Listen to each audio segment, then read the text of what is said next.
Yeah, and that's the thing. And these hookup culture is just, and it's just pushed to just, why are you not having sex? Why are you not, having sex? You're too young now. Be just having Well, sex with everybody, and it's like, it's it's pushed for a not reason. people, right? And it's sad because we think that, oh, you didn't get pregnant, you didn't get STD, but people hate to hear the term soul ties, but it's very real. No, no. Though, I think you listen to Mark the Messenger too. But yeah, no. Soul ties are extremely real. Every time you have sex with someone, that's an energetic exchange. And so, for the problem with the hookup culture is, let's say someone's a virgin and they marry someone with who's had 10 bodies. The person with 10 bodies, they carry the energy of those 10 bodies. So not only you're connect, or you're not soul tying with just the other person, you're soul tying with those 10 different bodies and the people those 10 bodies. So it's like a spreading problem, and soul ties are 100% real. If anyone tells you otherwise, okay.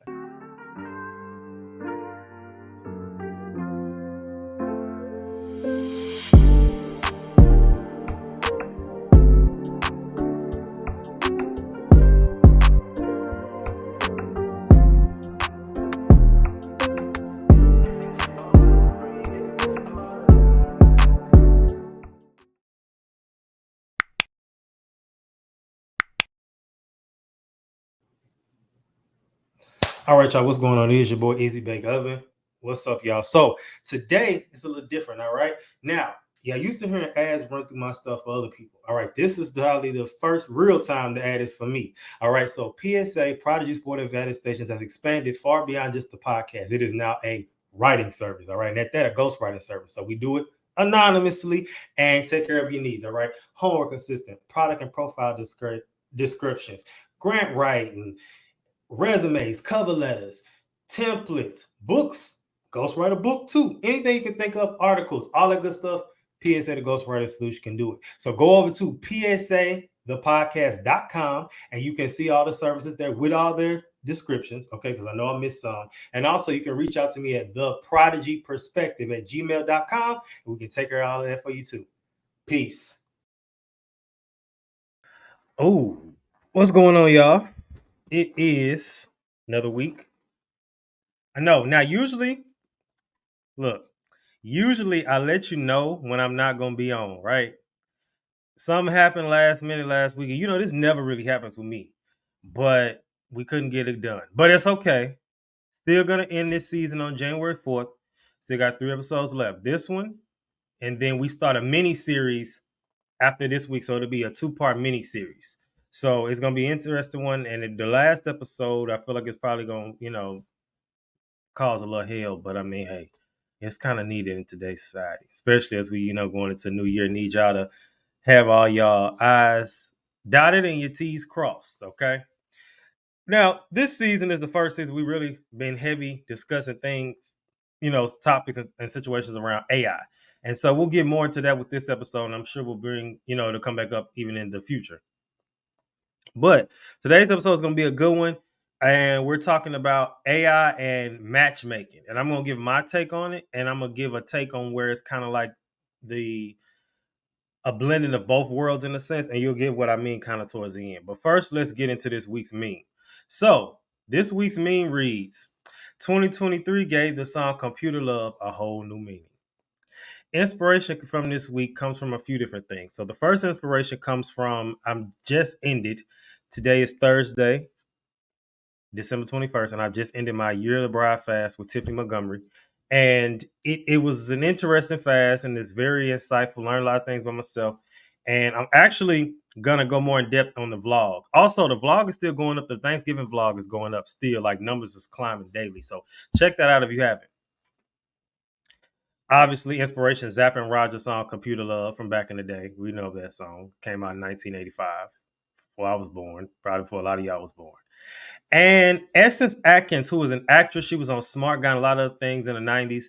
She was recently on the Hardly Initiated podcast, and she talked about how she met her, I want to say, ex-husband online, and they were together. Now, this is just a dating app back in the gap, but they were together for a very long time.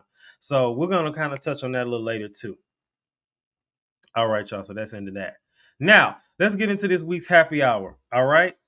So this week's happy hour was kind of short. I just want to kind of center around the fact that this is the greatest time of year. We know that. Thanksgiving being my favorite. But we passed that. So it's the holiday season, the Thanksgiving, the Hanukkah, the Kwanzaa, Christmas, and then of course, New Year's Eve or whatever. And we are 4 days away from Christmas, and nobody has their gift, including me. So I don't know what Santa gonna do between now and then, because I ain't Santa this year. So I don't know what's gonna pop up. I don't know. They keep saying we in a season of surprises. So maybe my surprise is gonna surprise, and when it does, I'm gonna let y'all know. But as of now, nobody has anything. Is that the case for y'all? Y'all people got stuff now. I know some of my audience, y'all have kids, but the ones like me that don't, where the gifts at? Do you have anybody that you like? I gotta get something for. People say money is a bad gift. Well, it's not a bad gift. They say it's it's thoughtless because it's just like, oh, here's some money. They say it takes energy and wit and really knowing somebody to get them an actual gift, which it does. But I don't need all that. If you just want to give me money, that's fine. I don't be like, oh, you got me my favorite. Like, I mean, that's nice, and I'll take it. I'm okay with money. Let me know what y'all think about that in the comments, because I want to see where the people's head is at, because I know where mine is. Now, before we get it also into today's episode, I also want to talk about something else.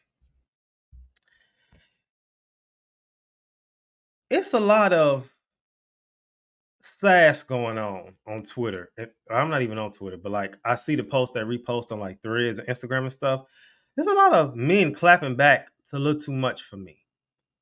Now, we know I'll say something, but it's some of these responses are getting a little wild, and I don't know. I might leave that alone for right now, but I just want to plant that seed, and we're gonna pick that back up at a later date. You're gonna think I forgot about it, but I'm not gonna forget. Watch. Next week we're gonna talk about it for sure. But I want to plant that now. I want to see if I'm missing something. All right, y'all. So that's enough ranting for today. I have an interview today with somebody who I'm really interested to talk about. We got a lot to talk about with AI and matchmaking. He's like one of the kings of AI. Can't deem him just the king because there's so many people that are just mastering AI right now and taking advantage. He may end up being, I don't know. So we're gonna get into it today. So let me go ahead and introduce him. What's going on? Yo, what's up, Izzy? I really appreciate you having me, and I think we're all kings and queens, but appreciate it, man. No, for sure. So before we get into today's episode, I got to be a little petty. We 4 days away of Christmas. You heard my rant. Where's your head at? Do you got your gifts wrapped? Do you still got to go to the store? You like, nah, I'm not doing none of that. What we doing? Yeah, so what we're doing, I told my friends and family I don't really want anything from them, but I have a couple good things planned for like close friends. Like obviously, mom and dad got to get something, so I got something for them too. Brothers, sorry, and I agree with you, Izzy. I mean, money's fine for them. They're getting money. They're gonna be happy with it. But yeah, no, Christmas is a good time. It's really more about spending time with family and friends, in my opinion, than the gifts. But gifts are great too. For sure. I agree 100%. So now, obviously, my visual people on YouTube can see. Make sure you rate, like, and subscribe. But for my audio only people, can you tell the people what's your name, where you're from, and where do you live? What's up, everybody? My name is Eric. I'm 30 years old, and I'm blessed to be living in beautiful Southern California. And tell the people what it is that you do for a living. Sure. So right now, what I do for a living is I follow my genuine intellectual curiosity. I find that if I'm on my authentic self, it usually works out best for everyone. So right now, I have 2 projects live right now. The first is crypto based, so it's SHOPX. What that is, that's Web3 powered e-commerce. Think of the Google or Apple Web3. Long term, we're going to be a suite of apps where a brand on Shopify or WooCommerce can download our app and get benefits from within Web3, depending on business need and depending on product. That's going super well. We have major clients like Fox Studios, and we also have a pretty cool ambassador program. And the logic behind our ambassador program is it's better to give than receive. So we share our revenue.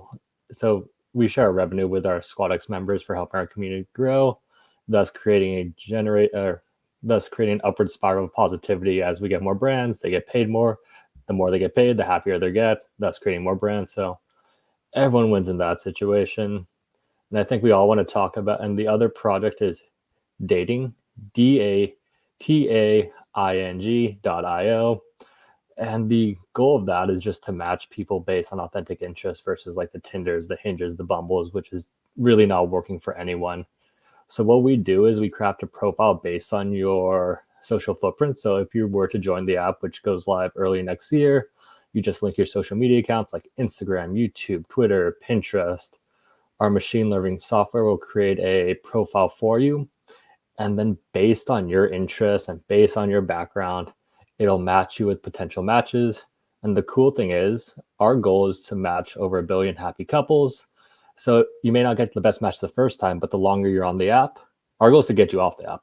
The longer you're on the app, the smarter the machine gets, the more users we get, the more likely you are to get a match. So yeah, we're just trying to spread as much love as possible.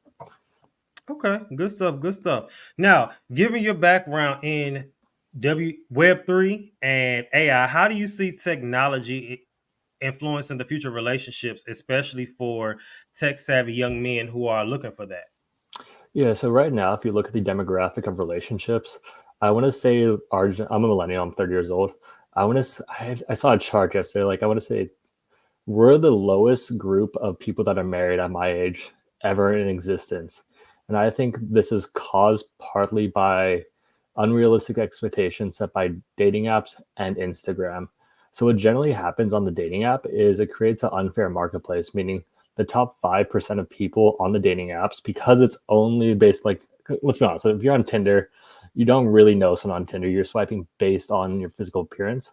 So what's happening is the top 5% of people on the dating apps are matching with 90%, like 90 to 95% of all the users, thus skewing the marketplace. And I hate putting labels on people, but for example, like let's say 9 matches with 5.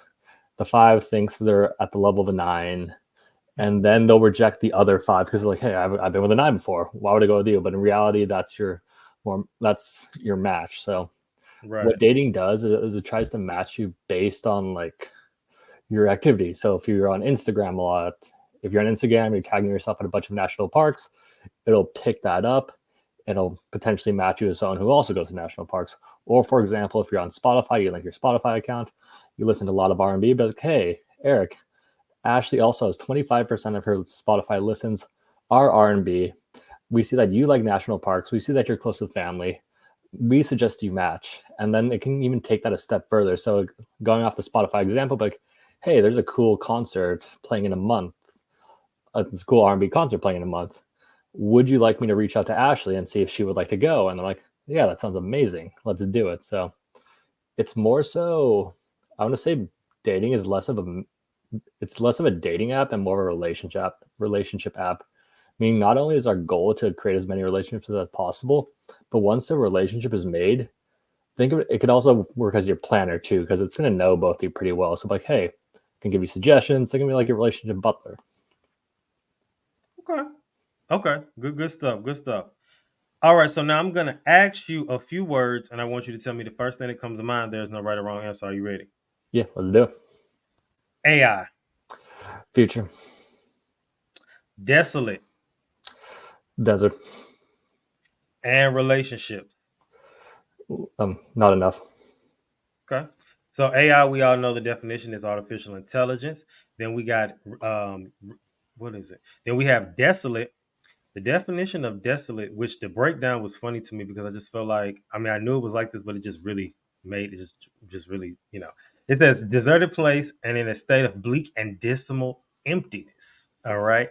And it's feeling or showing misery, unhappiness, or loneliness. So that it can be both with relationships because like you can feel the second part, which is feeling of, showing misery, or the other part, which is empty. It's a drop. You ain't got nobody.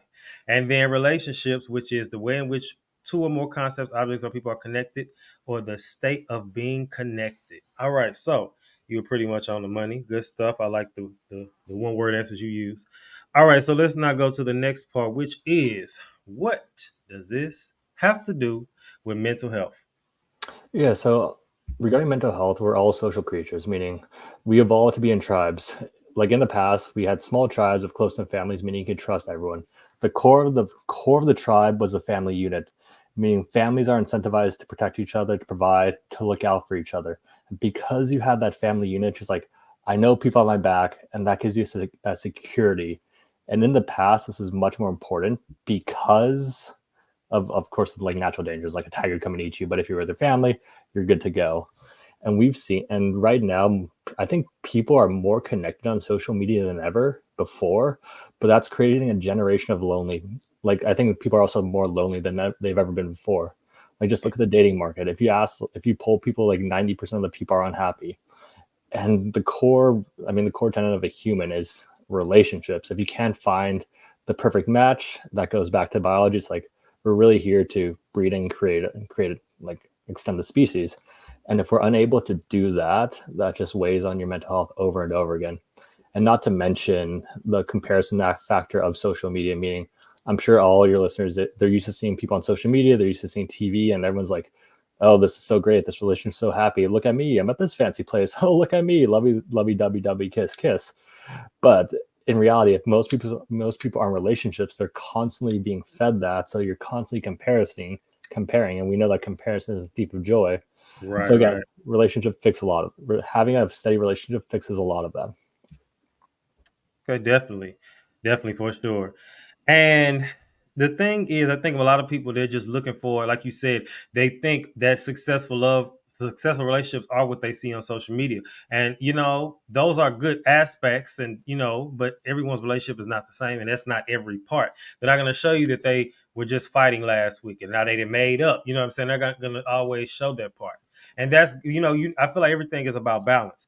But now, my other question to you is, considering your interest in fitness and mental health, what advice would you give to young men on maintaining a balance between physical well being, mental health, and a successful love life in the era of digital dating?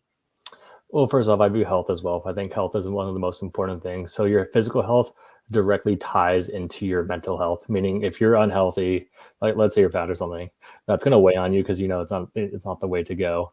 And your physical health is a lot more than lifting weights. I would consider physical health including like meditation, just taking care of yourself, being happy. And to go even deeper, if you're not physically healthy, if you're mentally unhealthy, like let's say you're unhappy, your body is creating different chemicals than a happy person. So you're in a constant state of stress, which is then attracting more people who are on the same level as you. Like attracts like. Like happy people attract happy people, thus they get more happy. Sad people attract sad people, thus creating more sadness. So, and it all stems from physical health. I like to think of it as a series of inputs and outputs. Like I'm very conscious of, if I eat X food, if I do this activity, if I speak with this person, if I do XYZ, how do I feel the next day? And Yep. it either gives me energy or takes away energy from me. And if something takes away energy from me, I try to avoid as much as possible. Where something gives me energy, I try to optimize for that as much as possible. Plus, Okay. overall, the physical health, like honestly, being physically in shape is just a huge confidence booster as well. Because if something can happen, you can handle yourself, and that's important for relationships. Because if you're a man, you're with a woman. I mean, you do want to be able to protect and provide for her, and if you can't protect or provide, you're unlikely to get a good woman, type of thing. Exactly. Exactly. So, this is the thing. So the intersection of AI and mental health, particularly for young millennial men, can be understood through different lenses. It says, so based on some research I have, there are three significant ways in which AI and matchmaking align with mental health for this demographic. So the first one says AI powered mental health support for young people. According to a study featured on child and adolescent psychiatry and mental health, AI informed mobile mental M health apps can play a crucial role in the mental health promotion and mental disorder prevention among young people. These apps, by incorporating AI, are tailored to meet the specific mental health needs of young individuals. The participatory development of these apps ensure they resonate well with young people's understanding of mental health and well-being.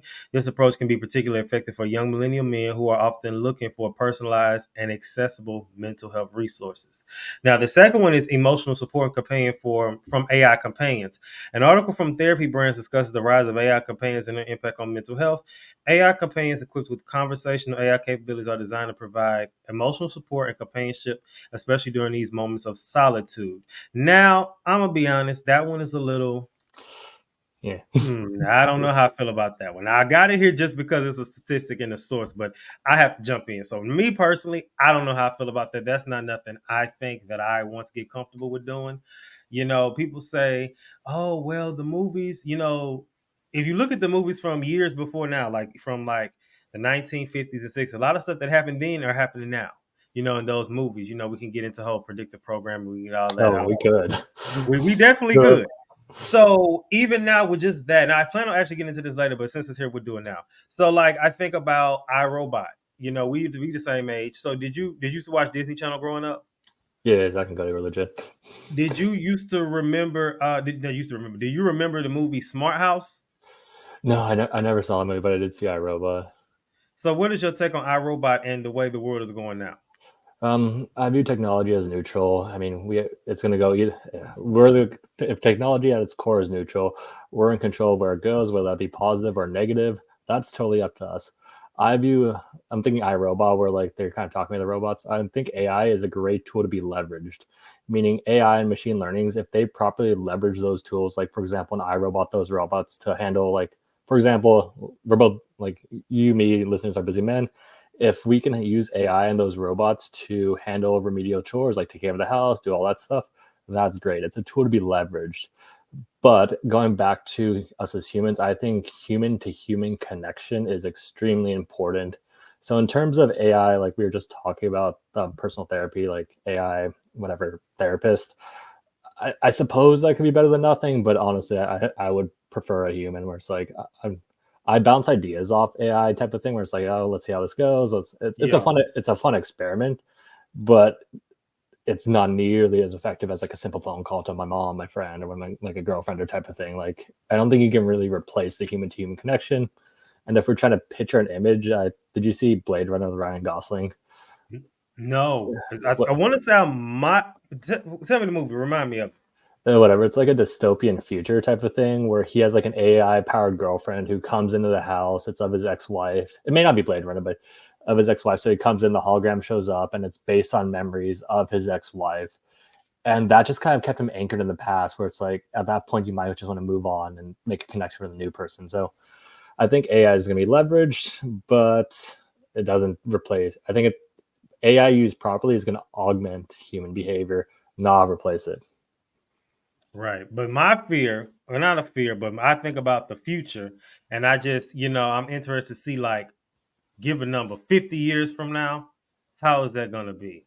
I just, So I'm guessing. Did you see the movie Ready Player One? yes. Yeah. So what I think is going to happen is I think it's going to go pretty.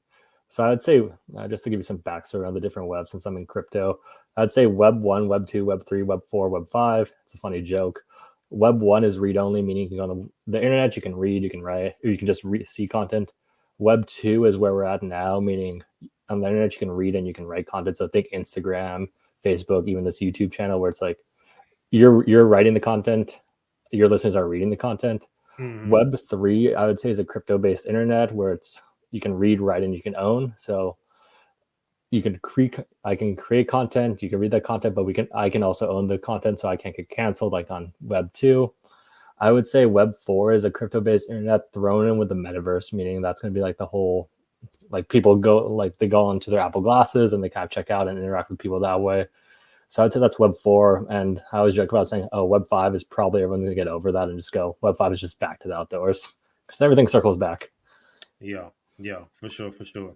So now, somebody who enjoys chess and strategic thinking, and we can definitely tell you enjoy strategic thinking just by these few minutes.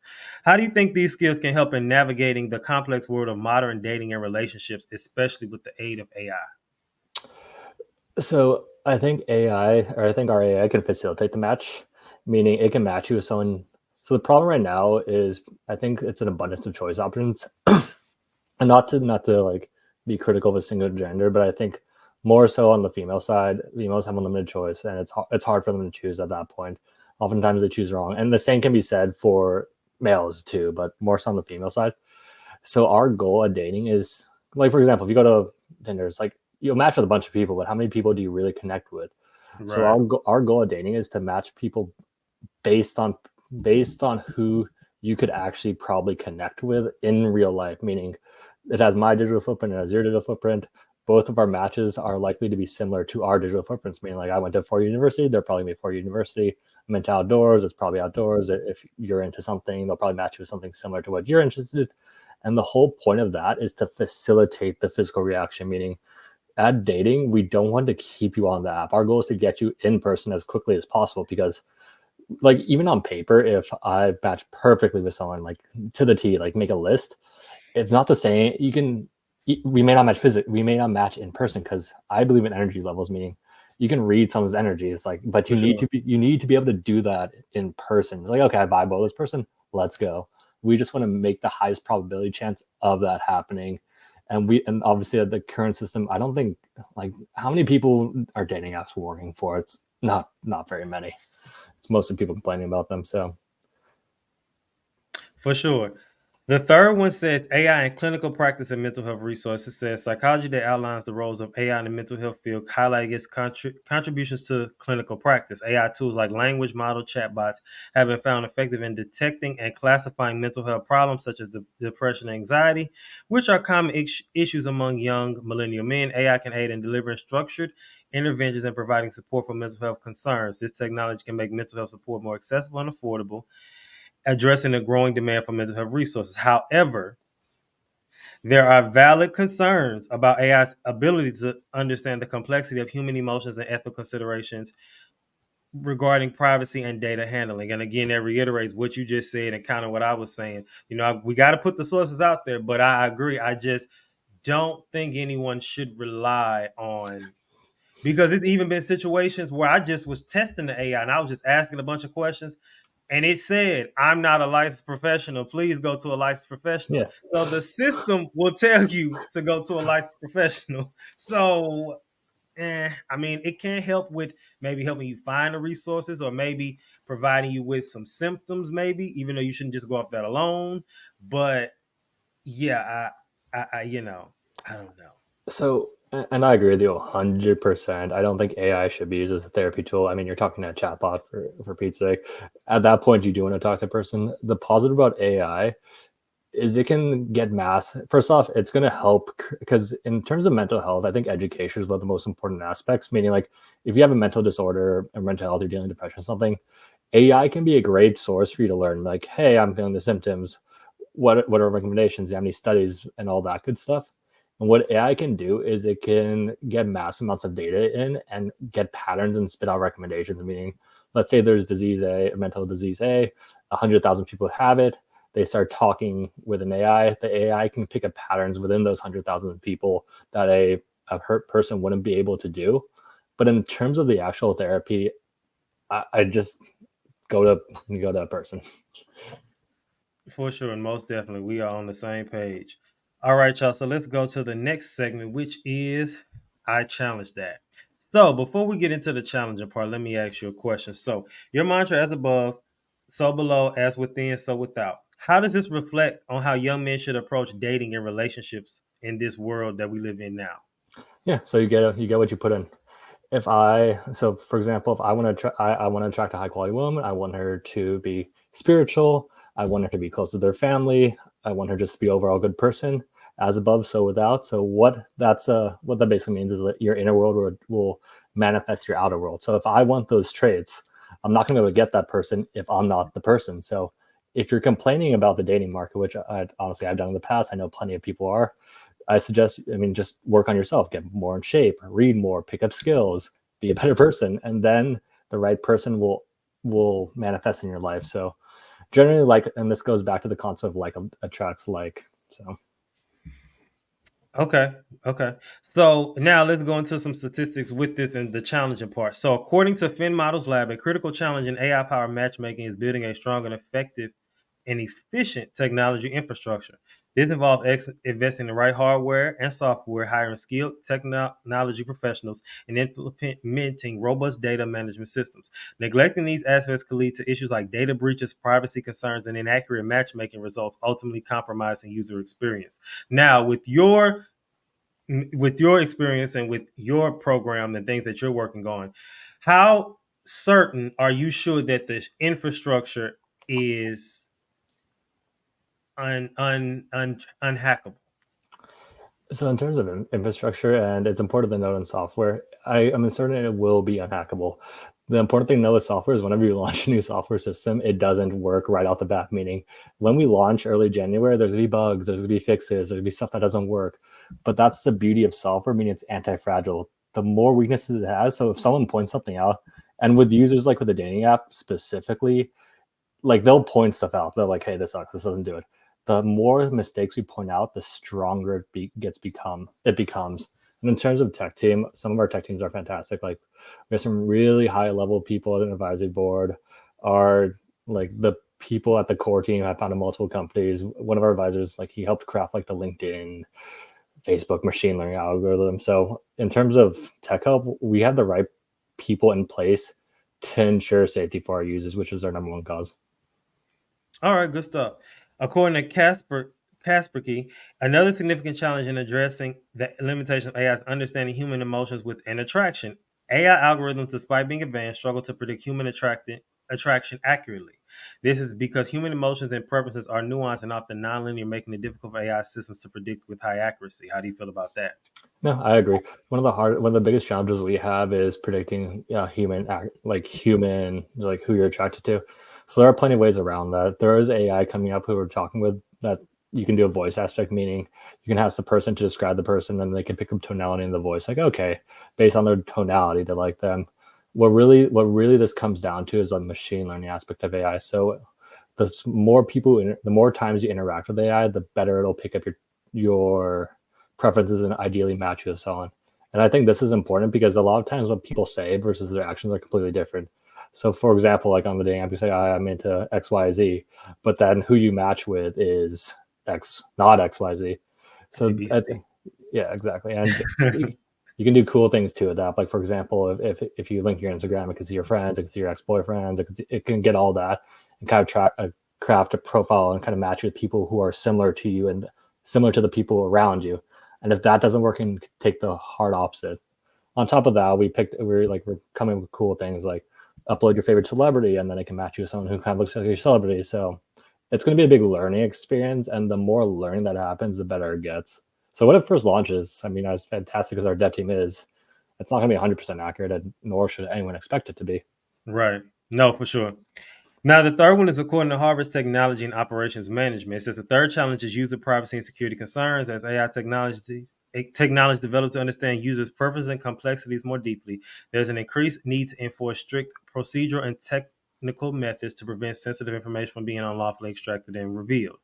So I think that, we know that, and you've covered a lot of stuff already, a lot of information. This is the one of them episodes, I don't say it's all the time, but this is the one for sure people definitely need to take notes on and just keeping up with AI for sure. Of course, we're talking about relationship wise, but it's so many different aspects. Now, let's ask this. So, could you share insights on how young men can use your platform that'll be dropping in January, not only to find a match, because we talked about that, but also to grow personally and emotionally? Yeah. So the cool thing about our app is it's a dating app with like the AI portion of the app. So in terms of finding the match, that's relatively easy, and it's cool too. So it'll help you play detective, meaning we don't want to bombard people with matches. We're gonna have like 3 to 4 matches like a day type of thing. So let's say young men on your platform, like, okay, Ashley, Jane, Kimberly, those are your 3 matches. Because we want people to actually learn about their match versus just swipe endlessly. So let's say Jane piques my interest. So then I can ask AI, it's like, oh, tell me more about Jane. What's her family like? How many Instagram followers does she have? Is she on private? What percent of her followers are dudes? What's she into? So you can find a match that you think you'll like and you're comfortable meeting.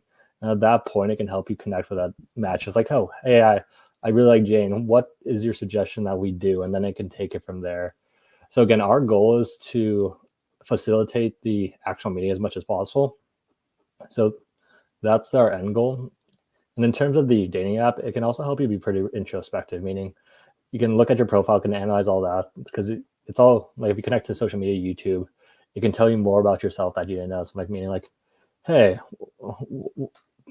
how would you describe me to potential match? And then it can be pretty honest with that. And then it can help you find ways to, I guess, improve yourself. But it's more, I would say at its core, honestly, it's a dating app with the goal of creating an authentic relationship with a person that you hopefully love.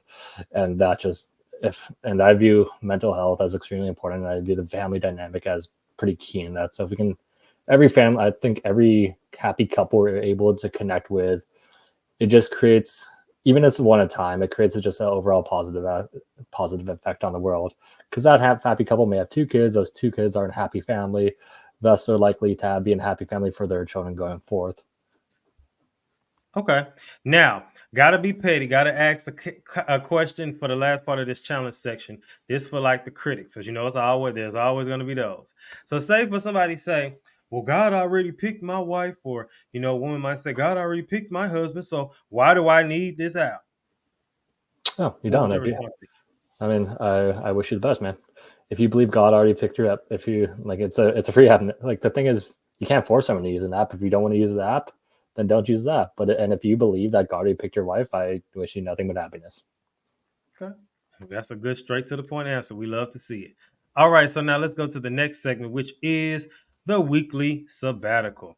So this is a section where we kind of reminisce and give some tips for, my audience moving forward. But first, what are some challenges and opportunities you foresee in the AI matching space, not just including the app you're a part of? And this is particularly concerning privacy, authenticity, and the evolving dynamics of modern relationships. Yeah, so the biggest challenge I see in the AI space is the actual matchmaking algorithm, because that's a lot of person that like people are everyone's different. Meaning it's gonna be hard to like you can have all the social footprints in the world, but and then the person likes what they like, and that's solved by creating a good algorithm that learns very quickly and adapts very quickly. Okay. Definitely, definitely. And even though to back up that question you said, which I'm about to get into actually, man, I'll get into it now. Crazy. So to go back to the question that I asked about for the critics when I said, do you feel God already picked who you have, right? One, there are more ways you can meet your spouse. Everyone's not going to meet their spouse in the same way. And the thing with apps like this is another. That's why I asked the question about how do you feel that young men can still grow emotionally and mentally from the app as well. Because the thing is, which I have some tips for, the thing is, you have to know also what you like and don't like. So if I have nothing else, I would say the beauty of an app like this is because how can you get married to somebody if you don't, one, know yourself, and two, know what you like? So because you could go, do like they did back in the day and marry off their kids at 13 and 14, and you don't know nothing about this person. Y'all marry, y'all don't have none of the same interests, y'all don't have none of the same experiences, y'all don't listen to none of the same music, like you mentioned earlier about, oh, we like go, me and her, we match because we like going to the same park. You know what I mean? So it's just little stuff like that. I do feel like these apps aren't for everybody, but I do feel like, and even if you didn't meet your spouse or whoever on this app, I think that is good because again, you can learn what you like and learn your icks. Yeah. So go ahead. Yeah, no, and I just had this thought too. Like, it's gonna start off as a dating app, but I think young men, like in particular, I think young men as a whole have been completely like they're getting kind of ignored by society and kicked to the curb. It's like, hey, man up, just figure it out, type of thing. So in the end, like long term, and this is something I want to build, it's gonna start off as a dating app, but if we're gonna have a bunch of men users and a bunch of female users, it could also be used as a way to connect with like-minded men as friends. Like, for example, if you go to church every Sunday, you're into fitness, you're like, hey, can you find me friends who are also into this? And then it can match you with that. And like, hey, find me these people within 15 miles. So it's a great way to create community amongst men. And I think that's something that's sorely missing. And long term, if you're going down that train of thought, you can also find mentors and stuff on the app. So think of it as like a connecting app. And to go on the app, back to the godly man who believed God provided his wife, and I think that is actually the case. And how you meet the wife, it's completely it's out of our hands. Meaning, if you meet them at the bar, or not the bar, if you meet them like on a run or on the app, God chooses how you meet. It's up for me or to decide. But let's say he's dead against like, I will not meet a person on the app. I do not believe in dating apps. Tinder sucks. Bumble sucks. To which I would say I agree. It's also a matchmaking app, meaning my parents are divorced, but my aunt and uncle, they're in a very happy relationship. So for example, it can play the matchmaker portion post the relationship, meaning it's like, hey, we have your digital footprint. It can facilitate the relationship. It's like, hey, we know you both like this specific, like, because they're into like underground, like kind of cool stuff, like music, like underground music that I would not listen to. Like, it would know that they're both in it, like, and then they can get a notification on their phone saying, hey, this artist is in town or 30 minutes away, and they both probably wouldn't have seen that. You two should go. Or, hey, your favorite restaurant has live music playing next Thursday. It'd be a great date night. So it's all about facilitating the relationship. And in that case, they have two wonderful kids. They're very busy, so all that information they missed, but it can just help along. And plus, if someone suggests stuff, they're like, okay, I'm down to do that. I think what like about this conversation thus far, especially with the app, and what I love that I'm glad you threw that in there when you made the comment about community. And it's unfortunate because in today's world with social media, we've lost that. The goal of social media was to connect with like-minded individuals, and it's a shame you had to develop new apps to do that when the original goal of these social media accounts was for that. And even the matchmaking one, yours is kind of like, I'll say, the clean version compared to, the ones that are just based on hookup culture, which is, I, I don't agree. Yeah, I don't agree with hookup culture. that's what I'm saying. And it puts, go I, ahead. I, sorry, I declare I don't judge people who are in hookup Right. culture, but I don't personally agree with it. I don't think it sets a good foundation for society, and it also is. I think it's pretty bad for the emotional health of more so the women, but also the men involved in hookup culture, and that generates that skewed marketplace we're going earlier. And to be frank with you, what's generally happening on the dating apps is the top 5% of dudes, so the Chads, they're matching and running through a bunch of the females on the app, thus causing emotional damage of the females on the app. And then the females on the app, the woman on the app's like, okay, I need to go this level, but reality, like they're missing the good guys type of thing, which I view as a problem, but it is what it is. Yeah, and that's the thing. And these hookup culture is just, and it's just pushed to just, why are you not having sex? Or why are you not, having sex? You're too young now. Be just having sex with everybody. And it's like, It's it's pushed for a not reason. people, right? And it's sad because we think that, oh, you didn't get pregnant, you didn't get STD, but people hate to hear the term soul ties, but it's very real. No, no. And Though, I think you listen to Mark the Messenger too. But yeah, no. Soul ties are extremely real. Every time you have sex with someone, that's an energetic exchange. And so, for the problem with the hookup culture is, let's say someone's a virgin and they marry someone with who's had 10 bodies. The person with 10 bodies, they carry the energy of those 10 bodies. So not only you're not soul tying with just the other person, you're soul tying with those 10 different bodies and the people those 10 bodies. So it's like a spreading problem, and soul ties are 100% real. If anyone tells you otherwise, okay. You can tell, you can tell. a lot of times these people are dead on the inside and don't realize. You can tell by the eyes. You can tell by the eyes too. I believe that. And but the thing is, a lot of these people are just numb. And it's just some people where you really can, and some people, especially if they get off that liquor, you can just look at them. It's just like, you are a demon. And I Oh no. see it. Oh, yeah. Oh, we could talk. No, I would say if you're on the spiritual path, which I think talking to you, I can tell you're on the spiritual path. I'm sure you've had experiences where demons and succubus and all that, they've been sent to you, and their goal is to drain your energy. So yeah, you can tell it's not so much like them. It's like one of the seven deadly sins type of thing, where it's like they're being sent type of thing. Oh It's like yeah, for sure. And it's funny because this we did this year the bride fast, and they're sent and they keep you from meeting who you're meant to meet, whether it's exactly. through the app, which you can do that, or they keep you from meeting who you're supposed to meet. You keep you in bondage, you keep you confused, you keep you mentally in just disarray, chaos in your head. You think everybody out to get you. You might meet the perfect person, but you ain't ready to receive them. So it's just a whole It's a just mess. whole it's not, and it starts off with the initial problem of just, and obviously the powers that be, we may get into this, but I think the world is run by the government. I think they're Satanists, and I think they're pushing a specific culture for a reason. And I think the power to defeat that is just love, and so they're trying to cancel that as much as possible. And the love between a man and woman is just something that's, they know that's not good for them, so they're trying to make sure it doesn't happen. Which is why hookup culture is pushed so much. Which is why, because people are very impressionable. So again, I want people to find their twin flame as much as possible, and then the more people that find their twin flame, the more people ascend to a higher level of consciousness, and the more higher, the best thing we could do as a society is raise your own level of consciousness. And a good way to do that is a proper relationship, because when you raise your own level of consciousness, you bring up other people as well. So the higher we go as a race, the better we are. But the powers that be want to keep you lower, because that's when you're easy controlled. And then even with that, like, which you said, who runs the world, yeah. Yeah, But we don't. also, I believe that if you know, even when you look at like these websites like the Shade Room and the YouTubes and all that good stuff, right? Well, you know, good stuff or bad stuff. You see the videos that constantly go viral. Who's gonna pay the bills? 50-50 relationship. Oh, as a man, I'm not doing that. As a high value man, it keeps us and men and women in a constant just battle to Correct. where no one wants to say, they think, oh, I'm not settling, I'm never getting married because you bitter from your last relationship. So it's just like you said, it's just a never ending loop. And then it's like hookup culture because I'm hurt. Hookup culture because I'm hurt.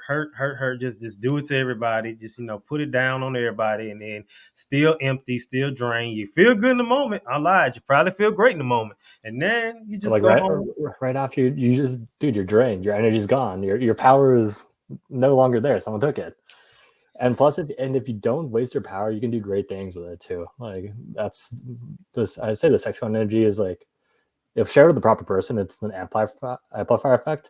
But if shared with the improper person, it's like a massive draining effect. And if you're not the right person, you can transmute that into just really great, wonderful things with it. And the nice thing about that is, if you save your power, it's like, and follow your authentic self, you'll generate lots of positivity in the world. That, and then also too, like I said earlier, and I'm gonna say again, like you know, and I'm gonna get somebody on here in the future season about semen retention and just seeing like the people that they say Oh, so many wonderful things about it. I love seeing retention. It sounds weird. I don't fucking broadcast it to like everyone, but hey, if you don't believe in semen retention, just try it for 7 days and you let us know how it goes. Yeah, you definitely have a clearer mind. You're able to think clearly, clearer.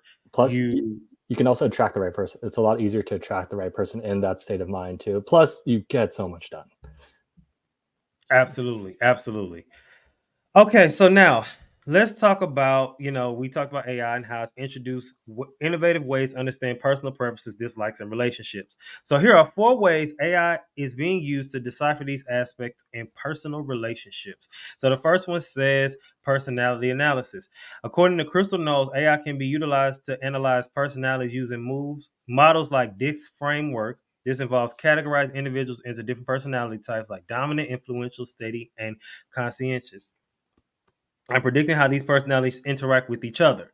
For instance, a dominant personality might work well with a conscientious one, but will clash with another dominant type.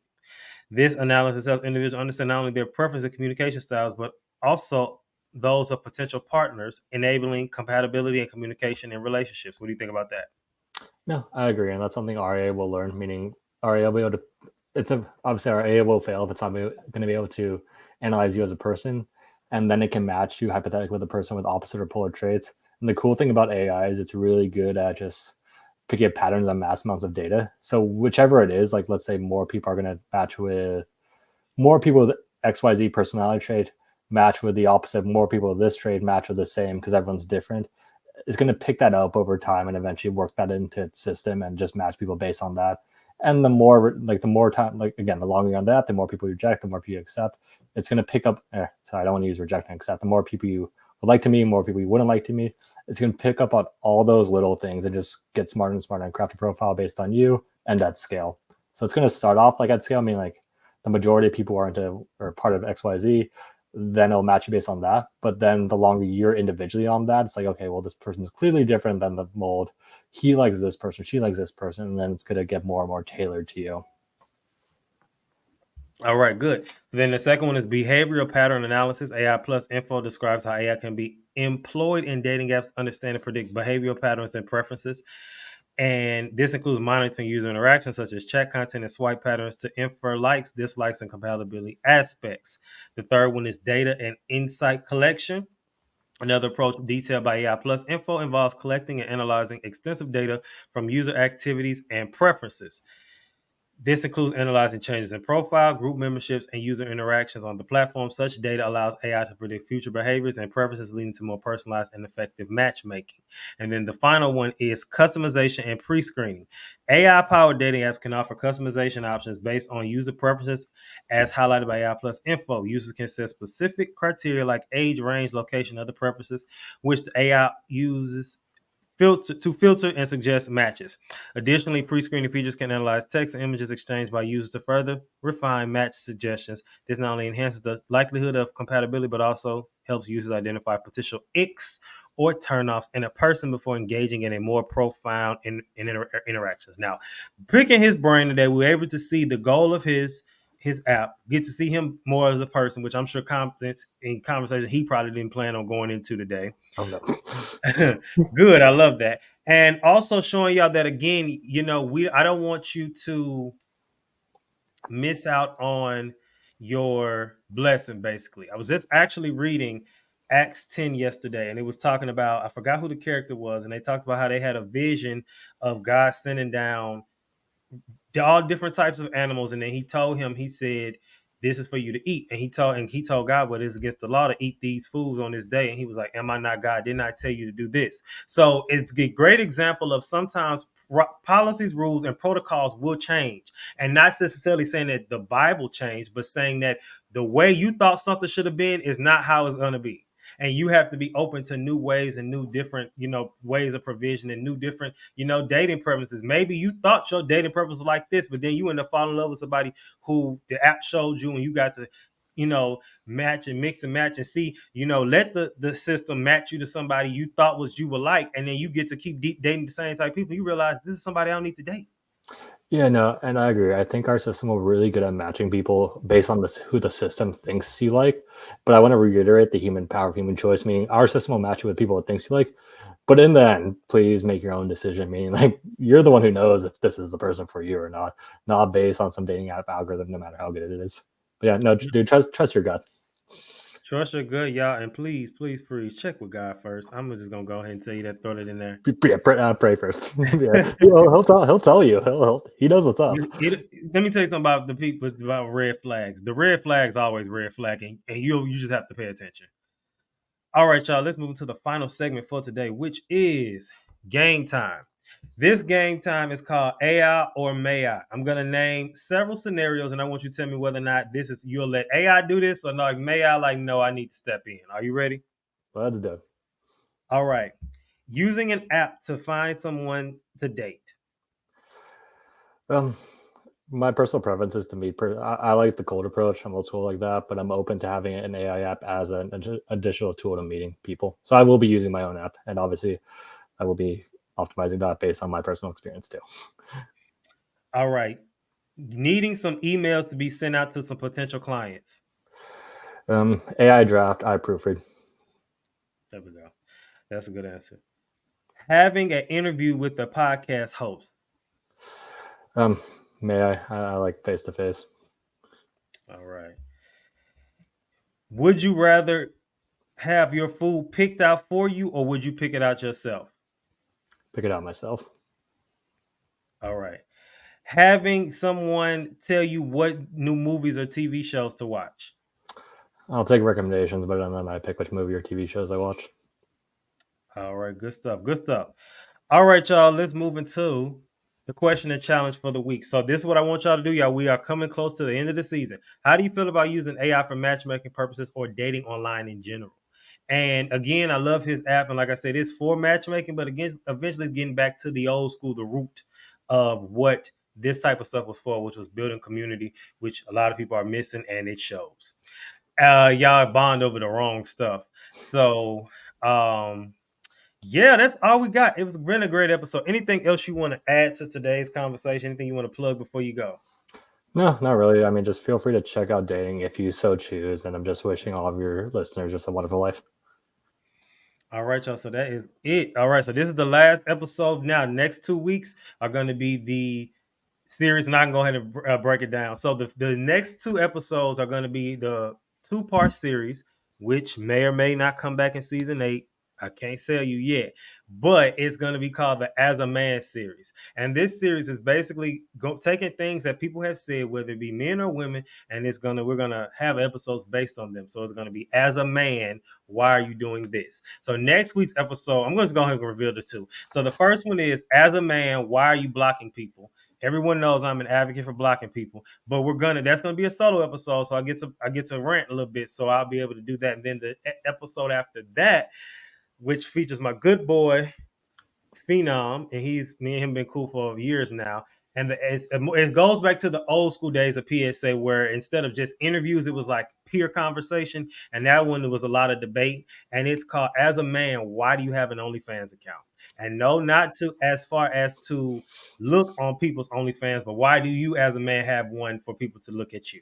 And we have a nice, not heated debate, but we definitely have some takes on that.